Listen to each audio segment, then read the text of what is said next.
Hello, everyone. We're going to be doing a presentation here on building a basic budget and a five-step spending plan. My name is Patrick Zabal. I'm the Partner Alliance Officer for Arizona Central Credit Union. We've got two branches here in town. We've got the one on West Street there next to Coconino High School, and then we've got our Woodlands Village Boulevard branch.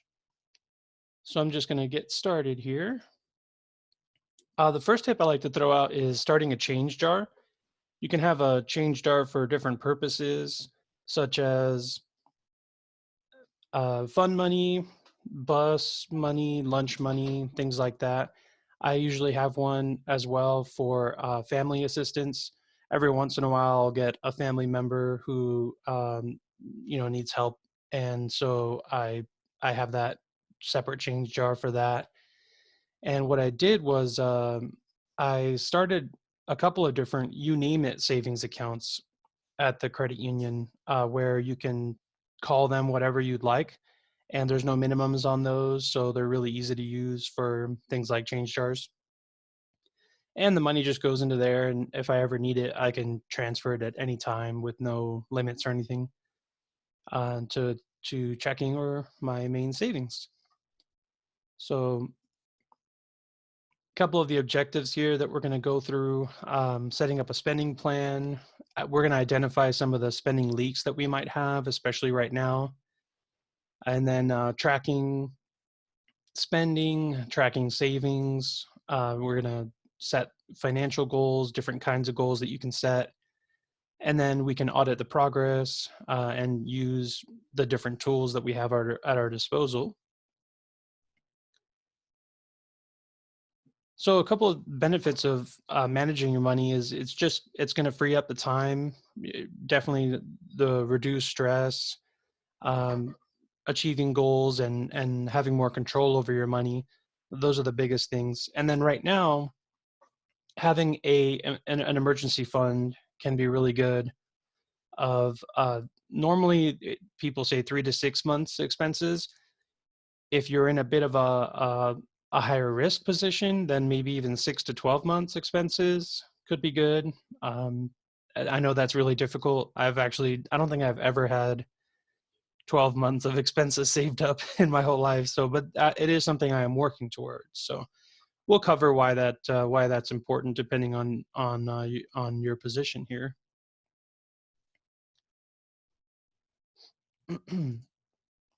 So let's move on here. All right. So the 1 minute quiz. So I am going to Alt tab here. Hopefully this works on the recording.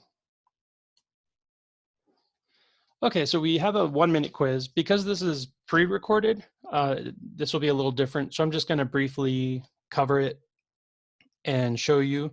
And then of course, I will have these as PDFs sent out to Katie. And that way you can have it. It's not something that you have to share back with either of us. It's just for you, and it can help a lot. So let's cover a couple of things here. So the first one, do you feel like you're in control of your money? And if I kind of scroll through these, one that is really important is if you have your financial goals in writing. So by the end of this, we're hoping that you'll have that, and that way we can set some goals that I'll talk about towards the end, to what you're going to get out of this.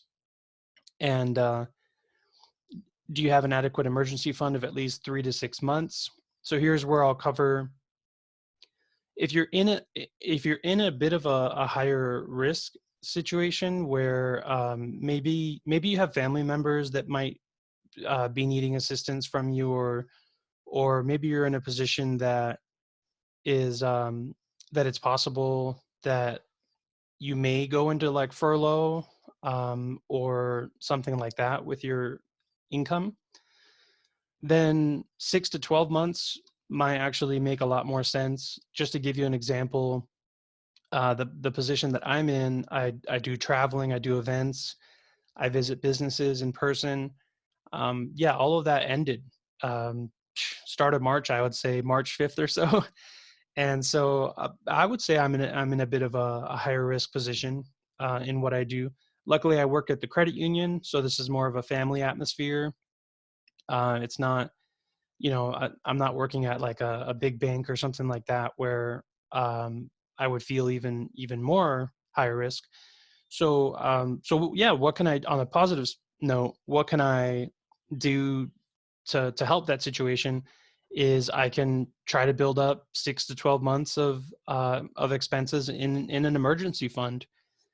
So that one stuck out to me when I did this quiz. And then are you tracking your spendings on an app? And then of course, do you regularly talk to family members about money or financial goals? This is one that I had never really done until I started working at the credit union. And since then, um, things just feel a lot more comfortable because I know where they're at and they know where I'm at. So the information there has been really key, and I feel like my finances have improved a lot just by talking with family members. If you think it's gonna bring up this big drama, then it's not worth it. At that point. But if you think there might be drama, but you can work through it, then that might be even better. It might bring you closer together, and then help you out on your savings goals. And then, of course, are you on track with saving money or long-term financial goals? So that's the 1 minute quiz. So let me go back to the presentation here. So you always want to be asking yourself if a couple of different things. The first one that sticks out to me is paying yourself first. So this means that deciding on a certain percentage or dollar amount of savings to be taken out of your paycheck before you spend it on something else, to put it into your savings account or your emergency fund. And so what this helps does is you won't be spending that money and running through it. You'll actually be putting it in savings. So it's just a good first step to take. And I think it's the most important one if you want to build up long-term savings. And then, of course, charging instead of saving up, that can be tricky. If you're charging things onto a credit card, and then let's say you're making the minimum payment on that card. So let's say you're starting at $500 balance on that credit card, and the minimum's say 25. But you're adding $100 a month to it while paying 25. So let's say your balance is now 600, and then you make your $25 payment. So now it's going to be, 580 because of some of the interest, right? So in that situation, your debt is rising faster than you're paying. So your minimum payment is not doing anything. It's just getting eaten up by the additional charges. So that's a big one to watch for, especially now that I'll talk about this a lot more in length in the next presentation about credit. But especially now that we may be erring on the side of making minimum payments for a little while to help us build up our savings, then this can be even more dangerous in that minimum payment scenario. A fix for this is if you're building up enough savings already, in addition to making either paying off your card in full or making a minimum payment, just make the payment exactly what you spent that month. So if the minimum payment's 25 and you spent 100, make the payment $125 if you can.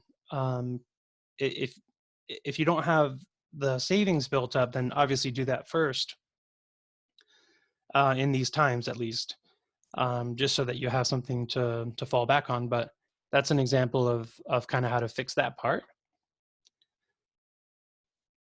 And so, sorry, with the recording, it's not letting me switch slides. Okay, here we go. So setting SMART goals, we want to make sure that they're specific, they're measurable, adjustable, realistic, and time-oriented. So as an example, if you're going to say, I need to pay off my credit card debt, you're less likely to reach the goal because that's kind of vague. But if you say something like, I'll pay off my credit card debt of $1,200 within 12 months by taking lunch to work instead of eating out, and drinking regular coffee maybe at home and instead of the expensive latte daily, you know, that's kind of an example of a really specific goal that's measurable. So it's $1,200. That's the measurable part. It's adjustable. You could drink regular coffee or generic soda or switch to, you know, water, whatever it might be. Um, it's realistic because it's within your budget. So it does have to be realistic. And then it's time oriented because you're saying, hey, I'm going to do this within 12 months. So, oh, okay. I see how it's, okay. Sorry. I see how it wants to switch slides now on this recording. So, so we'll talk about these goals and what we'll do instead of talking about, hey, I want to get my credit card debt down. We could switch this to be more current, which would be, I want to get 3 months or 6 months worth of savings. Okay. And so you'll need to figure out what your monthly expenses are. So that's going to be things like, you know, mortgage, light, water, all of your bills. And I want to get that to be, let's say your monthly expenses are $3,000 a month. Okay. I want to be able to have $9,000 in savings, 3 months expenses by a certain date, you know, and then that would mean that you're setting either short-term, intermediate, or long-term goals. So we're going to talk about that right now here. So if you were to do, I would recommend a short-term goal because this is kind of a short to intermediate term crisis that we're going through right now. So we're looking at 6 to 18 months is kind of like, I don't mean the virus itself, but like the economic things. So I'm setting short-term goals. That's what I'm going to go for on the SMART goals. And again, your short-term time frame might be different from someone else's. You decide on the length of the 3 time frames, and then you can set your goals from there. And if you, at the end of this, what we'll do is we'll take a minute to write at least one goal in detail, and then we'll see if we can complete that goal, and I'll tell you what mine is once we get to that. So there's a difference between saving, budgeting, and investing. I think right now the key is going to be saving and budgeting are going to be the 2 keys. And then of course investing, if you have the 6 months of expenses built up, then definitely investing for longer term goals would be what you'd be doing at that point. So let's get into the spending plan here. The key components are your income that you're bringing in and then the expenses that are going out. So spending plan is pretty simple and straightforward. A budget roadmap is what helps you figure out whether you're going to go in the direction you want to financially. So it helps you make informed choices about where your money's going, and it leads to a more enriched life. It tells you whether you're living within your means, that is, if your income, whether or not your income exceeds your expenses. And then it can help you meet your savings goals and prepare for emergencies as well. So without a roadmap, it's easy to lose control. I have multiple times in my life where, you know, credit cards got shot up and skyrocketed, and I was living outside my means. But with a roadmap in hand, that's actually never happened since then. So couple of the different steps to spending successfully is listing the monthly income sources and expenses, making a list. You can have two different columns. You can have your income on the left and your expenses on the right, and then you just determine where your money's going, and then of course balancing the income and the expenses. This is also really important on the credit side. So that's called debt ratio. It's a percentage of what is your what are your expenses compared to your income. And so if you're looking to maybe refinance or buy a house or purchase a car, you have to have a generally the debt ratio is more important than the actual credit score in terms of getting approved. The what the credit score does is it reduces the interest rate that you're going to pay, but it doesn't always qualify you for the loan. It's usually going to be debt ratio that's the most important. So that's why I brought that up. And yeah, reviewing, communicating, and managing your system, creating a good system. So let's talk about the different income sources first. All right, so this is just a list of income sources. You've got cash or maybe gifts from family, scholarships coming in, or financial aid. We've got the stimulus package that came in. A lot of us have already received it in our accounts. So that's definitely one. You want to add that as an income source for this month. And stipends, salary and wages, and then dividends or interest coming in. And then there's other ones. Could be it could be part of the salaries and wages, so like bonuses or overtime pay. And these things can really change. They're very fluid, so it's really good to always list if you've got something coming in like overtime pay or bonuses that aren't a constant, then be sure to take a look at those, because that could help you build up your savings a lot faster. Or if you're already have your savings, pay down debt, or uh, investing it in longer term goals, things like that. So now for the expenses, there's different ones. There's fixed, flexible, or periodic. So fixed expenses are the ones that we have most, which are going to be mortgage, car payment, utilities. If you're on a budget plan, then the utilities can be fixed. Otherwise, then they can be flexible. Flexible ones are going to be ones that change. So food, clothing, utilities, if you're not on a budget plan, gifts for other people, things like that.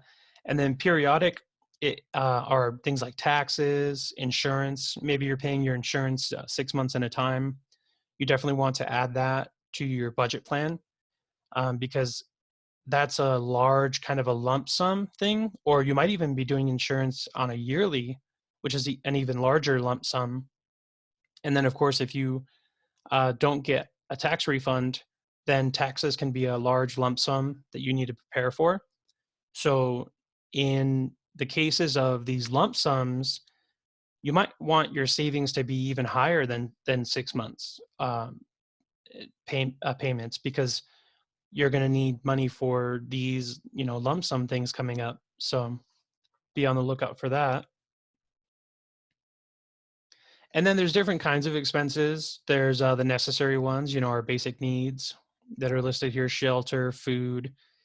There's discretionary ones, not necessary for survival. So maybe vacations, entertainment, branded clothing, personal and miscellaneous ones as well. So unplanned ones. And that's what I'm really here today to help you with, is to prepare for things like car repairs that might come up. Unplanned expenses are the biggest things. And so when you have something like 3 to 6 months or more of savings built up, then these things are definitely not as stressful. because they can be one of the more stressful things in life. But if you have the savings built up, then it helps a lot on that end. So for the discretionary ones, there are a couple things that we can cut back on there. And so we'll talk about tracking expenses and here. So these are the different tools that you can use to track them. I've still been using paper a little bit, just on my own, and then also on the online banking. If you're with Arizona Central Credit Union, you can use the MX program, which allows you to import all of your different checking, savings, loans from different financial institutions into one screen so that you can create kind of like a all-in-one budget. Or you can use a third-party one like Mint or something like that. Those are the computer programs. I kind of use a mix of my online banking, my app, um, and the MX program and paper, just so that I kind of have everything together. All right, so where does your money go? So if you calculate what you spend on small purchases, it can be a lot easier if you use a third-party program like the one on the credit union's website, the MX program. It'll help you because it'll automatically bunch it into the different spending categories. Or like Mint, for instance, will do the same. Or if you have maybe you have like a different credit union or bank account, go on their online and search for their budgeting tool, and then see if it can automatically sort things for you. But if you do want to do it by paper, I still do mine that way as well. And you just calculate everything you're spending on small purchases, the cost of things like soda, fast food, coffee, downloading apps, maybe even subscription services. So that could be, Hulu, Netflix. There are a lot of these different entertainment purchases. I've been cutting back on a couple of them. So what my plan was is to try and cut back on the expenses that are more discretionary. So I stuck with Netflix and cut Hulu, for instance, which was $15 a month, and then I was able to call my student loan company, and I was able to get them to do no payments for 90 days with no interest. And that was $200 a month. So right there, I got $215 back into my pocket, which once I get my paycheck, I take that 215 and I add it to what I'm transferring to savings so that I can pay myself first.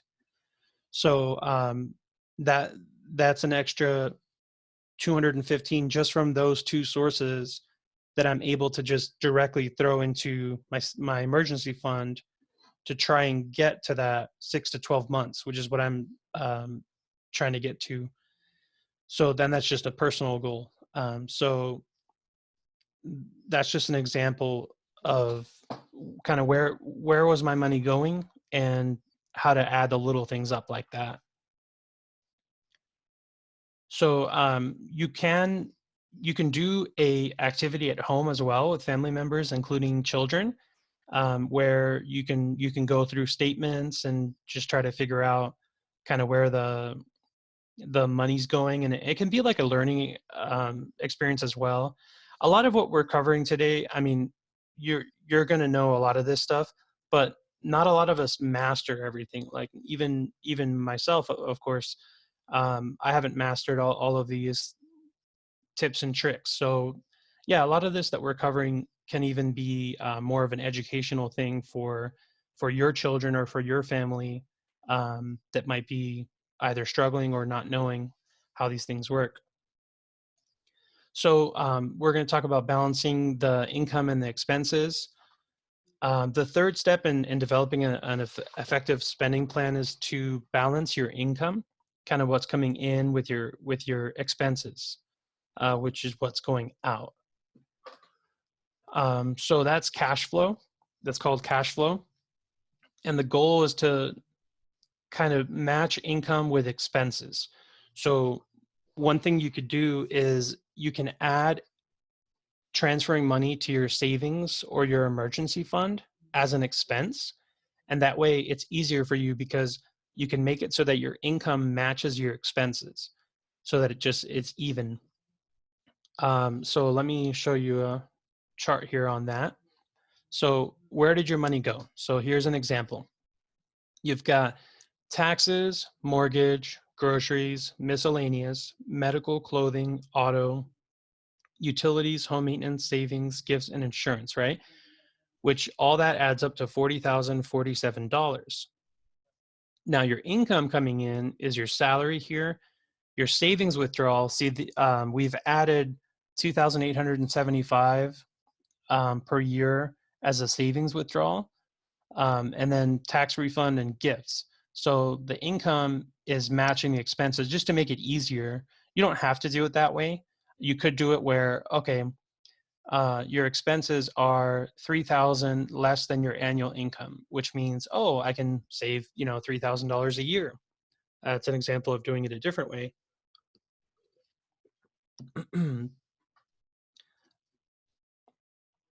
All right, so I'm going to switch to an activity called the cash flow statement, which I'm going to send as a PDF as well. So I'm going to Alt Tab here to that. And hopefully this one comes up like the budgeting one did. So these are the SMART financial goals. Again, specific, measurable, adjustable, realistic, and time-oriented. So here's an example of a short-term goal: down payment on a new car. How much do you need to save each month? $280 a month on an 18-month time frame, which is going to have an estimated cost of $5,040. So another short-term goal would be here. It would be save let's say save 3 months expenses on a 6-month time frame, and then let's say the total cost is $9,000. So that would mean that you need to save $1,500 per month in this column here. So that's just an example there. And then here's the other goals. So this sheet can be helpful for creating SMART financial goals. So I'll definitely get that over to you. So let me switch back to the presentation here.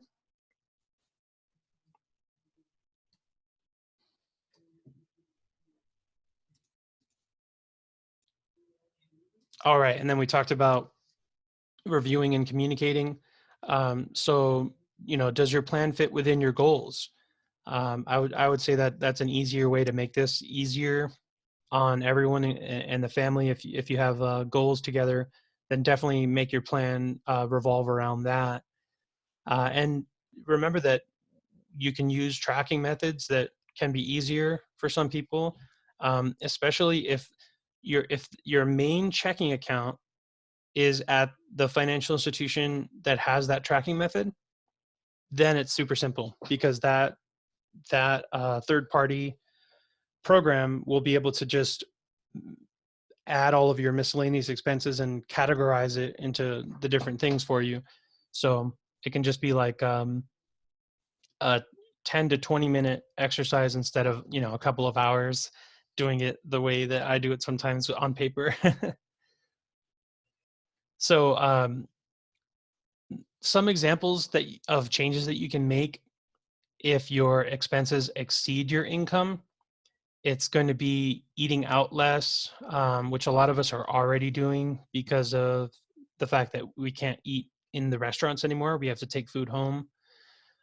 If you're using delivery services, you could switch to in-person pickup for like takeout, and as a way to save on kind of the fees for those services.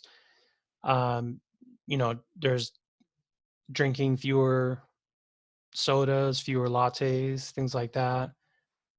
Changing babysitting services and delaying some purchases that you might have made at the moment to build up the savings, borrowing books from the library or reading the free Kindle books, for example, instead of purchasing books, at least for now. And I mean, all of these things could just be short term things like that. Another thing that can really help is calling. Like, for instance, I'm not saying these things are easy, right? Because some of these can take time. Like, for instance, my student loans. I went on my website and I looked and looked and looked for the information. I found it, but I couldn't find a way to actually get it done. So I ended up calling and I was on hold for probably 15 minutes. And that's what it took to get my 3 months waived on that, to get my $200 a month that I could put in savings. So it might take some time, but um, another thing is calling your cell phone carrier, insurance like auto insurance and homeowners. If your credit has improved, or because you're not driving as much, you can let them know, hey, like for instance, for myself, I was driving, I would say about 3 to 4,000 miles a month before March. And come March, I think I've driven like 20. Okay. So I've gone from 3 to 4,000 miles to about 20 miles. And so the insurance, you know, a lot of the insurance companies are giving refund checks because we're not driving as much. And to them, I guess we're not as much of a risk, kind of. So yeah, that's an example. If your credit has improved, we'll cover this a lot in the next credit building presentation. But if your credit has improved, a lot of the things that you're currently paying for, you could probably be paying less. So that's going to be cell phone plans, auto insurance, homeowners insurance, as well as even life insurance. And in some cases, they go off of that as well. Yeah, there's a lot of things. If you just take a look at what bills you're paying, you may be your utilities as well. You could call them and say, am I on the right program, or am I paying too much? There's utilities can get pretty complicated, like peak hours and things like that. If you chat with them to discuss a better plan, you might find money just coming out of nowhere. Maybe you're earning the same as before, but you're retaining more money because you're producing all of these bills and payments and things like that. All right, so a couple of things that can hurt the spending plan. Um, if you don't have the emergency fund, you may end up needing to put emergency room visits on a credit card, for instance, or vacations on a credit card, or maybe if you're you need car repairs or in like an auto accident, you might end up putting deductibles on a credit card. So that can really hurt your spending plan, because now you've got a card that is potentially high interest, where your payment is going to be a lot higher as well. So it down the road, with the interest and the increased payment, it could hurt. So those are just some things to watch out for, and some reasons why we should build up these savings accounts. So these are just a couple of things on a smaller scale, day-to-day pitfalls that could drain your budget. So a couple of the interesting ones are the leaky faucets, impulse shopping. One thing I always say is I never go to the store if I'm hungry, because I know myself and I know that if I'm hungry, I'm not going to be buying the right things, and I'm not going to care what the price is. I want to get some food, let's just go get some food and let's get out of there and get home and eat, right? Ignoring your vehicle repairs or your home repairs can hurt down the road. And then, of course, eating out frequently, we can all cut back on that. And then excessive subscriptions. So for me, I did have some excessive subscriptions, so I did cut the Hulu one, and then my extended family really likes wine, and I never have wine at my house, right? So I got a delivery service where every 3 months they send some wine to my house, and that way I can always be like fully stocked if I'm having family over and things like that. Well, I thought in my head, I thought to myself, okay, with everything that's going on, first of all, my family's not coming over. And uh, I already have this wine that's been building up, right? And I don't use it. So I should just cut the service. And that was around, I believe it was $30 to $40 a month, or maybe, yeah, I think it was 30. So there I'm up to 245 so far that I've cut. And then I believe we had gotten Disney Plus subscription, which I canceled. And then things like that are, so I'm right now, from calling my different bills, I have around $300 a month that I can put into savings, more than I had 3 weeks ago. Which is crazy. I think it's the biggest swing that I've ever had in terms of just increasing the potential that I can save. So those are just examples. Definitely avoid late fees, parking tickets, of course. So, and then just some money saving tips. If you use direct deposit with automatic transfers, that's an easy way to pay yourself first. So you can either set these up online, or you can call um, to set up automatic transfers to savings, for instance. But before you do the automatic, I would recommend setting up the budget and the spending plan, and then creating the goals, because then you'll actually know what your gap is, what your income coming in versus your expenses going out, how much can you set the automatic transfer for, and things like that. So, and then of course, paying yourself first. If you take one thing out of this presentation, I hope that you can start paying yourself first, because that is a huge way to increase your savings without even really thinking about it. And then of course, yeah, digital coupons, rebates, adjusting the thermostat. Some of us have the smart ones where we can control it on the go. Um, I don't, but I just adjust the thermostat and make sure it's not too cold in the house, but that I'm not just throwing money away heating things up. So, and then driving sensibly. So that's an interesting one. So a couple of the day-to-day things that we can do to help us retain more money is, yeah, driving sensibly. I mean, not flooring it, especially like up hills. I know we live in like a really hilly area, so um, yeah. Or if you have like say you have three cars, two are trucks and one's a car, maybe drive the car. The more, and it's going to save you on gas, and you're going to have more money at the end of the month that you didn't even know um, that could be possible. Things like that. And then, of course, yeah, grocery shopping when hungry, and making your own lunch. So the step down principle. So if you follow this step down principle, you reduce spending in gradual stages instead of eliminating spending on an item altogether. You can use this principle for a lot of different household budget categories. Like, for instance, if you want to purchase clothing, think of the top rung of the stairs as a high-end department store. Then one step down could be like a discount store, and another step down would be maybe like a factory outlet. Then a consignment store, and the bottom might be a thrift shop or like a garage sale. So the more steps down you take, the greater the savings. And this goes for anything really.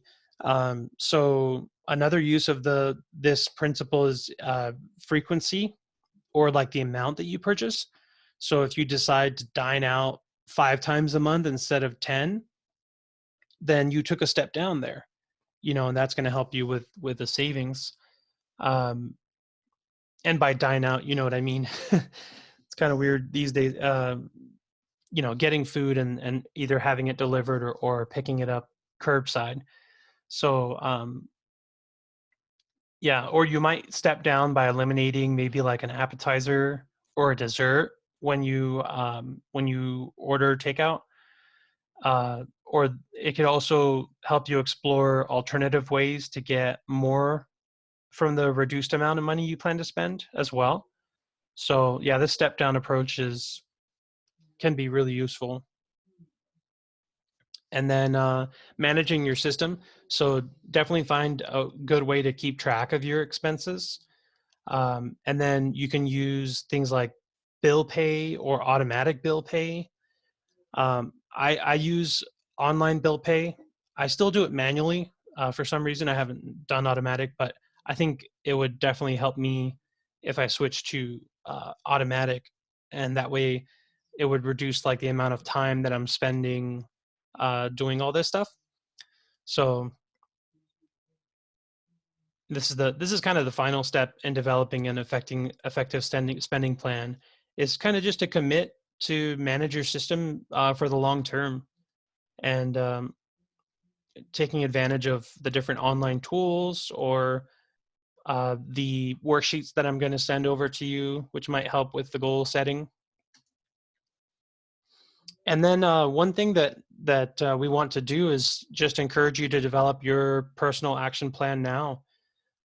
Find your spending leaks, set your smart financial goals, track that spending and creating a spending plan, or if you already have one, then just managing it or audit it, adjust it, and just review it annually. Right now might be a really good time to review your spending plan, because even though it's only April, a lot of things may have changed right now. So, and then of course we're here for anything you might need, all your financial needs. The branch lobbies are currently closed, except for by appointment basis. But we can help it through the drive-through for any deposits or withdrawals or transfers through the drive-through. And also you can create an appointment to go in to, say, open up a savings account, or if you need a loan. I will be covering a lot of what we're doing regarding the coronavirus to help everyone in the community, but I'll cover it a little bit here. So we do have our hardship loans. They're up to $2,500, and you just have to go on our website, which I'll switch to the next slide. So here, azcentralcu.org. And if you click at the top banner, you can fill out a hardship assistance there. And then also our call centers are open, of course. So we're still here. It's just we had to close the lobby traffic to make sure, because we need staffing in our branches. So we can't, if too many people get sick, then that's when the branches need to close. So we wanted to prevent that. So feel free to reach out. And normally I'd ask for questions, but this is recorded, so it's a little different here. But email me with any questions you may have, and I'll get Katie all of the resources as well. So I did want to thank you for your time. I really appreciate you listening into this one, and take care, everyone.